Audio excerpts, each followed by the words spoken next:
Bonjour à toutes et à tous, chers internautes, et bienvenue dans ce podcast Une question m'intrigue spéciale de clôture de notre campagne 16 jours d'activisme contre les VGB.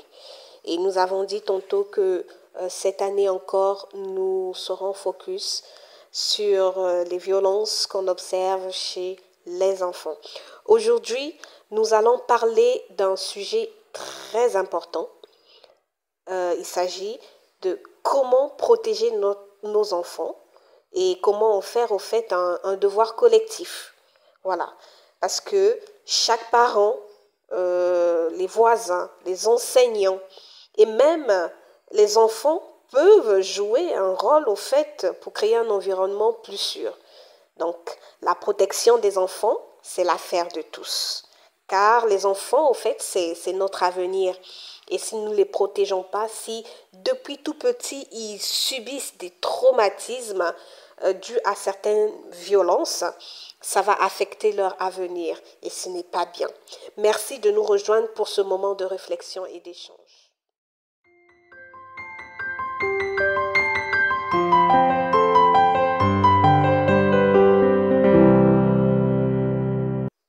Alors, nous avons expliqué dans notre campagne qu'il y avait plusieurs sortes ou plusieurs formes d'abus. Vous savez, les VGB, comme on dit, les violences basées sur le genre, touchant les enfants, euh, il y a beaucoup de non-dits et souvent c'est parce que il y a la vulnérabilité, mais aussi certains stéréotypes de genre. Ok? Donc, pour ne pas citer de façon crescendo, je vais vous donner quelques exemples des violences basées sur le genre qu'on peut voir chez certains enfants. Il y a les violences physiques. Les violences physiques, vous pouvez voir des coups, des châtiments corporels, des blessures. Par exemple, quand il y a une punition excessive à l'école ou à la maison. Il y a également les violences sexuelles. Les violences sexuelles, on a les attouchements. Il n'y a pas de pénétration, c'est des attouchements. On touche l'enfant, on met les doigts dans les parties intimes de l'enfant, ça c'est des attouchements. Les viols, les viols. Les viols, bien sûr, là, il y a la pénétration des adultes qui... Voilà, je vous épargne les détails. L'exploitation sexuelle, oui, on exploite aussi parfois les enfants de façon sexuelle et ça c'est vraiment abominable. Le mariage forcé, on ne peut pas à un certain âge forcer un enfant à se marier. Voilà, par exemple, un adulte peut demander à un enfant de garder un secret parce que, par exemple, soit il lui a fait un bisou dans la langue, ou je sais pas, un jeu, quelque chose comme ça. On a vu durant les campagnes que vraiment il y a de ces types de violences sexuelles. Il y a également les violences psychologiques ou émotionnelles, les humiliations, quand un enfant est vraiment humilié, les moqueries, les intimidations, les privations d'affection. Les enfants ont besoin d'être affectionnés par leurs supérieurs, leurs parents, mais quand ils n'ont pas d'affection, c'est aussi une violence émotionnelle. Lorsque, par exemple, on traite une fille, toi tu es un fardeau, hein, parce que toi tu ne peux pas travailler comme tes frères. Ça, c'est une violence psychologique, émotionnelle. Ça traumatise l'enfant. Voilà. Il y a également la négligence. Quand on ne subvient pas aux besoins essentiels de l'enfant, la nourriture, l'éducation, les soins, parce que, soi-disant, on donne d'autres raisons. Ça, c'est une violence. Et c'est une violence qui est grave aussi. Quand on favorise, par exemple, on dit dans certaines familles, bah, juste les garçons qui vont aller à l'école et les filles vont rester à la maison, ça c'est de la négligence, c'est aussi une violence. Il y a également l'exploitation économique ou le travail forcé. Lorsqu'on fait travailler un enfant, on fait travailler un enfant et en plus dans des conditions abusives au détriment de son éducation ou de sa santé, ça c'est aussi grave. Une jeune fille est obligée de travailler comme domestique pour pouvoir justement subvenir aux besoins ou voilà, quelque chose comme ça. Ça, c'est vraiment abominable aussi. Le mariage d'enfants, on en a cité, ben, les filles, les plus souvent, sont victimes de cela, sont mariées précocement. Comment on peut pousser un enfant qui n'a même pas encore atteint l'âge approprié de se marier et après elle va avoir une grossesse mais son corps n'est pas encore mature. Vous voyez quand vous prenez un fruit qui n'est pas encore mûr mais c'est pas bon dans la bouche. Et imaginez-vous l'enfant qui n'est pas encore, son corps n'est pas encore prêt et vous le forcez à se marier. Ça compromet la santé et l'avenir de l'enfant. Donc, toutes ces violences sont amplifiées par beaucoup de facteurs. Et ça, on les voit dans notre société. Il y a des facteurs comme la pauvreté, c'est vrai, il y a beaucoup de cas de pauvreté, mais c'est possible d'éviter tout ça. Les cas de conflit, quand il y a des conflits dans les ménages, dans les foyers, tout ça, ça peut provoquer également ce genre de violence. Il y a également le silence social, lorsqu'on ne parle pas. On a vu quelque chose une fois, on ne parle pas. Ça va produire que des histoires de ce genre vont se répéter, et même de génération en génération. Il faut prévenir, sensibiliser sur les VGB et ça, c'est essentiel pour protéger les enfants et garantir un avenir sûr. Voilà. Alors, comment reconnaître des signes de violence chez un enfant? Oui, toutes ces violences que nous avons citées, c'est possible de reconnaître. Il y a des enfants qui sont très introvertis, qui ne parlent pas. Mais par certains signes, vous pouvez comprendre qu'il y a quelque chose qui ne va pas avec l'enfant. Et vous pouvez justement, après, vous approcher de l'enfant et essayer de parler avec l'enfant. Tout ça, c'est possible. Il y a par exemple des signes visibles comme les blessures inexpliquées, les bleus, les coupures, les brûlures. Chaque fois, l'enfant a ça, vous voyez. Mais ça, vous pensez que c'est négligeable, mais il faut vraiment creuser. Les changements physiques, quand il y a une perte ou un gain soudain de poids, ça, c'est bizarre. Il faut essayer de mieux comprendre qu'est-ce qui se passe. Lorsqu'il y a un manque d'hygiène, oui, quand un enfant a du mal à prendre soin de lui comme avant, ça aussi, c'est un signe très visible. Il faut essayer de se rapprocher de l'enfant et d'essayer de comprendre qu'est-ce qui se passe. Lorsqu'un enfant refuse d'aller dans certains endroits plutôt, ou de voir certaines personnes, ça aussi, ça doit vous intriguer en tant que parent. Ça, ce sont des signes vraiment visibles. Mais il y a également des signes invisibles, comme l'isolement, lorsqu'un enfant devient soudainement très calme ou s'isole. Ça aussi, ça doit vous intriguer, chers parents. Lorsqu'il y a un changement dans le comportement de l'enfant devient subitement agressif, nerveux, des crises de colère. Ça, il faut chercher à comprendre la cause. Lorsqu'il y a des troubles de sommeil, des cauchemars, j'ai peur, viens m'accompagner ici, des insomnies, ça, il faut chercher à comprendre qu'est-ce qui se passe, qu'est-ce qui a provoqué ça. Lorsqu'il y a des difficultés scolaires à l'école, l'enfant qui était tantôt intelligent, les performances sont baissées, il y a un manque de concentration. Ça aussi, ce sont des signes invisibles qui peuvent cacher une ou deux formes de violence que nous avons citées tantôt plus haut. Donc, vous voyez, chers parents, chers tous, il faut faire attention à ces signes. Lorsque vous voyez ces signes auprès de vos enfants, essayez de vous rapprocher, essayez de vraiment creuser pour comprendre la cause, la véritable cause. Ne sous-estimez pas cela. Voilà, je vous prends un exemple. Il y a une dame, une maman qui s'appelle Fatou. Elle vit à Dakar. Et elle nous racontait une histoire une fois, lors d'une entrevue. Elle disait que son fils de 10 ans avait commencé à refuser d'aller chez son oncle. Oui, alors qu'il l'aimait beaucoup. Il aimait passer du temps avec lui. Et la dame a remarqué qu'il devenait très nerveux à chaque fois qu'on lui demandait pourquoi. Pourquoi tu ne veux plus aller chez ton oncle? Ah, un jour, il lui a dit qu'il se sentait mal à l'aise parce que il y avait souvent des blagues étranges que son oncle faisait. Il dit, ah, Ok, d'accord. Et après, c'est là qu'elle a compris, elle a dit, qu'est-ce qui se passe? Et elle a compris que l'enfant subissait, excusez-moi, une forme de violence verbale. Et en discutant avec lui, elle a posé des questions ouvertes et l'enfant a pu se confier. Vous voyez ce genre de cas? Ce sont des cas qui arrivent très souvent. Il y a un autre cas également que nous avons connu, et ça c'était principalement au Congo-Brazzaville. Un monsieur, c'était un éducateur, un enseignant, il s'appelait Jean-Claude, et il nous a partagé, il dit qu'il y avait un élève dans sa classe qui avait 11 ans. C'est un élève qui avait l'habitude de sourire. Hein? Et tout d'un coup, le comportement de cet élève a changé. Ah, qu'est-ce qui se passe?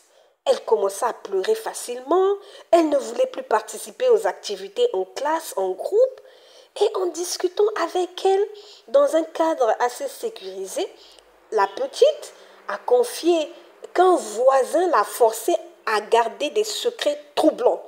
Ça, c'est traumatisant. Et nous avons alerté les autorités et aidé à ce que l'enfant soit protégé. Ça, c'est ce que disait cet enseignant, monsieur Jean-Claude. Vous voyez, ce sont des histoires qui montrent que c'est possible. Il y a des enfants qui subissent des violences et c'est possible de reconnaître certains signes. Même les signes les plus subtils. Il est vraiment essentiel de protéger nos enfants, que nous soyons tous attentifs et à l'écoute. Alors, le podcast d'aujourd'hui, c'est vraiment pousser à ce que tout le monde s'implique pour la protection de l'enfant. Tout le monde, pas seulement les parents, mais les enseignants, les voisins, les autorités, tout le monde, chaque membre de la communauté peut aider à la protection des enfants. Oui, comment? Les parents, ce sont les premiers protecteurs. Ils sont là et ils doivent écouter et observer.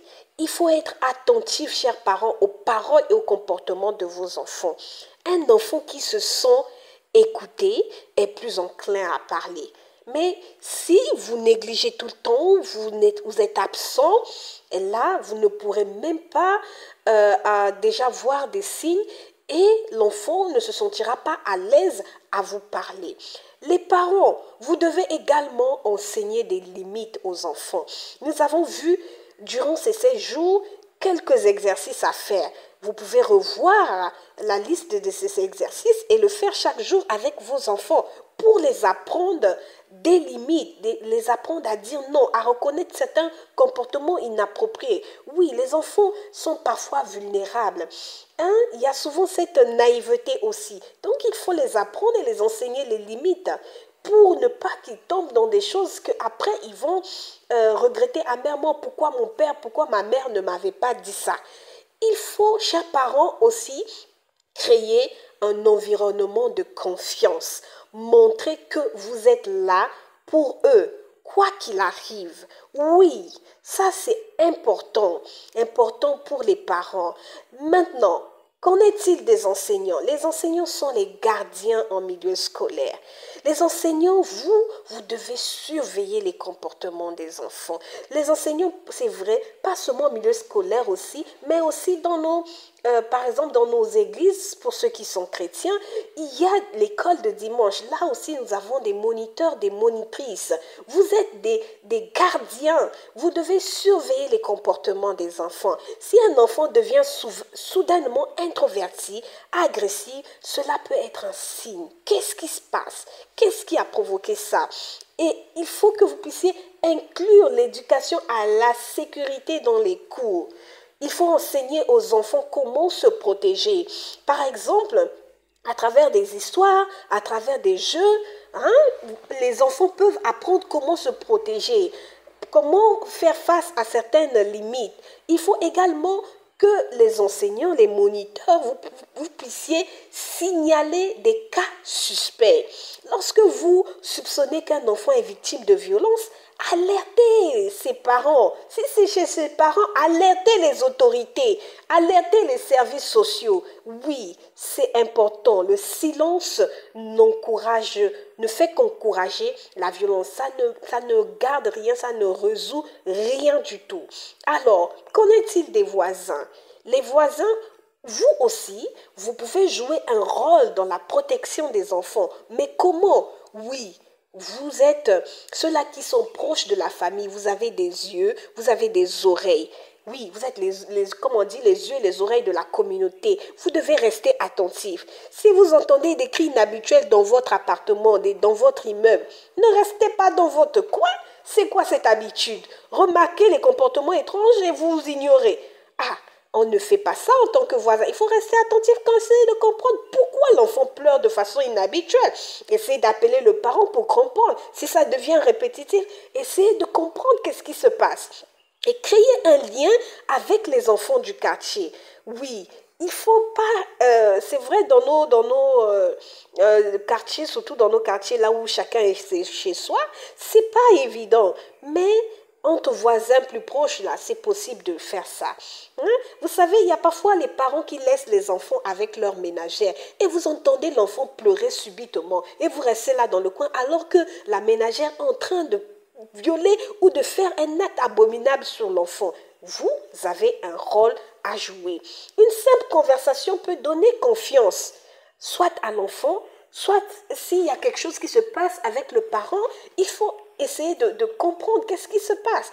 Et en plus, lorsque vous êtes conscient et vous avez suspecté que c'est vraiment un cas, un acte de violence, et que les parents sont impliqués, contactez les autorités. Contactez les autorités. Ne restez pas silencieux pour dire c'est pas mon problème. Non, tout le monde a son rôle à jouer. Alors, les autorités, oui, vous êtes les protecteurs de la justice. Il faut renforcer les lois. Les lois qui protègent les enfants et punissent les coupables. Tant on a toujours entendu règlement à l'amiable. Non, non, non, non, non. Ça ne se passe pas comme ça. Comment vous pouvez permettre que parce que c'est l'oncle ou c'est un grand-père qui a fait ça sur l'enfant et vous permettez que les parents puissent régler ça à l'amiable? Non, non. Ça ne se passe pas comme ça. Les parents, non, non, non, non, non. Il faut que les autorités soient au courant et les autorités ont le devoir de renforcer toutes les lois. Il faut organiser des campagnes de sensibilisation, informer les communautés sur les droits des enfants parce que les enfants sont tellement naïfs et quand on bousille la vie d'un enfant très tôt, mais c'est tout son avenir qui est gâté. Je vous assure que le traumatisme que ça fait, ça dure longtemps pour guérir. Et même il y a des gens qui ne guérissent pas et qui meurent dans le suicide. Et ça, ce n'est pas bien. Ce n'est pas bien. La vie, on vous a donné la responsabilité des enfants. Les enfants, Dieu va vous demander des comptes par rapport à ça. Il faut créer, chère autorité, des espaces sécurisés, avoir des centres d'accueil pour les enfants qui sont en danger. Vous voyez, c'est vraiment important tout ça pour l'éducation et la sécurité des plus jeunes. Il faut que les enfants puissent comprendre. Il faut les expliquer avec des mots simples qu'ils ont le droit de protéger leur corps. Ils n'ont pas le droit de se balader nus. Ou ça, c'est des choses que nous apprenons à nos enfants. Surtout, par exemple, notre plus grand, on l'a appris quand, déjà, je pense même à partir de 5 ans, il dit, si Tata veut nettoyer là-bas, tu dis, Tata, je vais nettoyer moi-même. Oui, c'est comment? Ils ont le droit de protéger leur corps. Mais non, c'est des choses qui peuvent être inculquées. Il faut leur faire comprendre qu'ils peuvent parler sans peur à un adulte de confiance, à papa ou à maman, ou à quelqu'un de confiance. Il faut les faire comprendre ça. Il faut organiser des jeux pour leur apprendre des notions de respect, de consentement, des jeux de rôle parce que les enfants sont naïfs, je vous assure. Moi, dans le passé, j'avais 11 ans. On m'a fait croire de je ne sais quel jeu. La naïveté là, ça, il faut enseigner ça aux enfants. Et les enfants doivent être alertes. Non, tel jeu, ce n'est pas bon. Tel jeu, ce n'est pas bon. Comme tonton, comme le cousin veut me dire là. Ensemble, chère communauté, construisons des cadres où chaque enfant se sent en sécurité, valorisé et même protégé. Valorisé, oui, parce que je disais, même verbalement, les enfants peuvent être tellement, mais tellement affectés. Oui. Alors, Il y a également des actions que vous pouvez prendre. Il y a des ressources qui sont disponibles dans chaque pays pour la sécurité des enfants. Et ça, ce sont des numéros que vous pouvez avoir, les mettre dans vos maisons pour que l'enfant sache, ah, en cas de quelque chose, voici les numéros d'urgence. L'enfant doit connaître déjà le numéro de son père ou de sa mère dans la tête, s'il a l'âge de mémoriser. Les enfants, même dans les chansons, ils peuvent facilement mémoriser des numéros. Ou vous les mettez ça quelque part, comme font dans les écoles. L'enfant doit connaître le numéro de papa ou de maman pour pouvoir appeler. Et vous pouvez également mettre à la disposition des enfants des numéros d'urgence. Des numéros d'urgence comme la police, la gendarmerie, des lignes vertes qui sont mises à disposition pour les enfants en danger. Oui, mais il y a également des plateformes de soutien, des plateformes qui sont là pour soutenir les enfants qui sont dans des situations difficiles.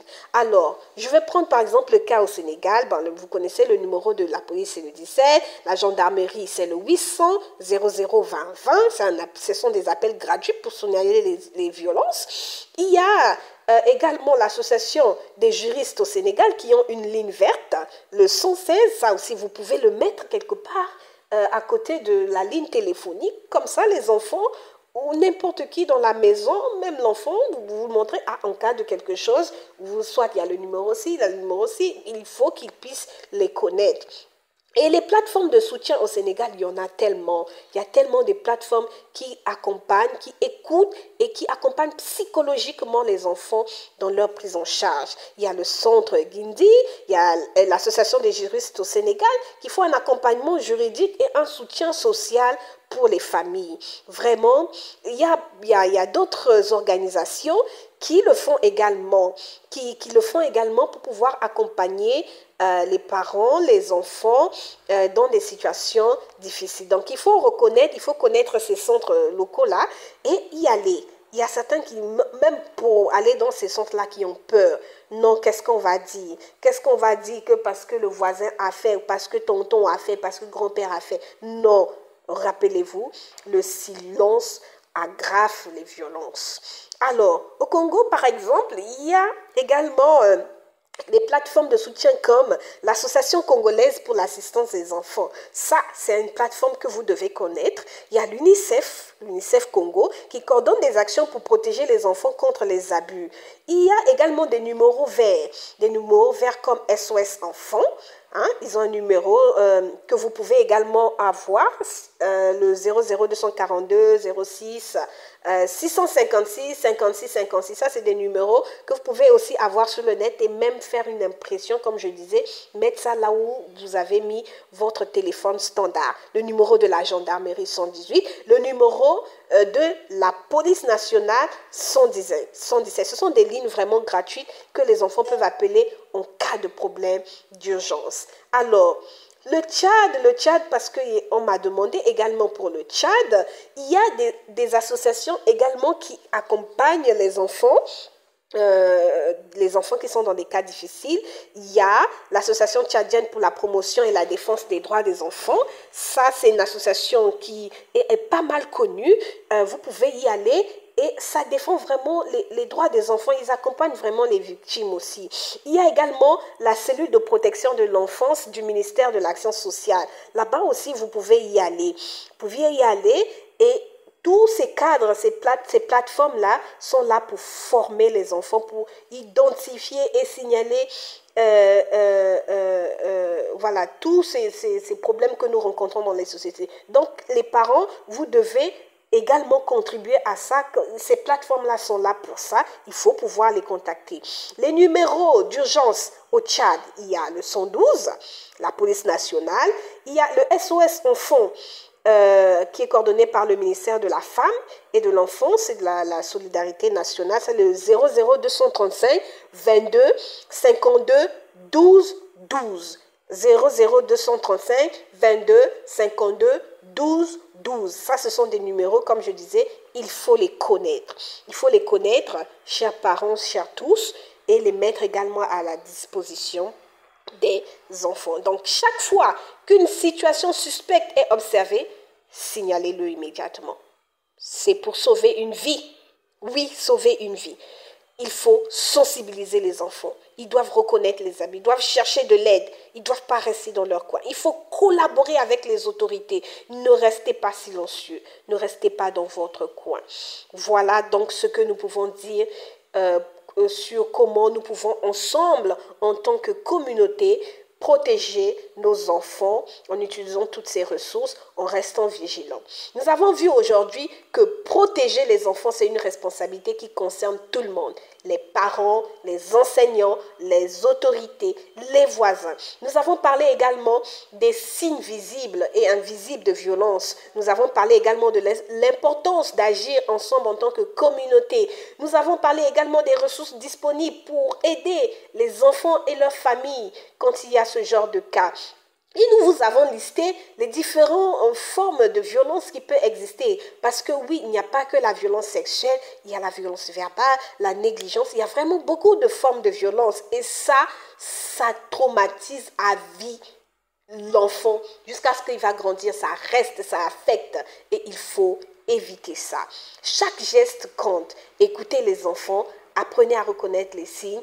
Ne négligez pas, s'il vous plaît. Chers parents, voici encore terminé notre podcast d'aujourd'hui. Le seul appel que j'aimerais laisser à tous, c'est vraiment de nous encourager ensemble à protéger les enfants encore et à faire de cela un devoir collectif. Nous devons nous encourager à créer des environnements où chaque enfant va se sentir en sécurité, va se sentir aimé, va se sentir respecté. Oui, ensemble, nous pouvons briser le silence et offrir à nos enfants un avenir meilleur.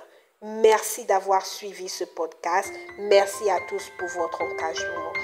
C'était votre servante, Anizania Nkelani. À bientôt.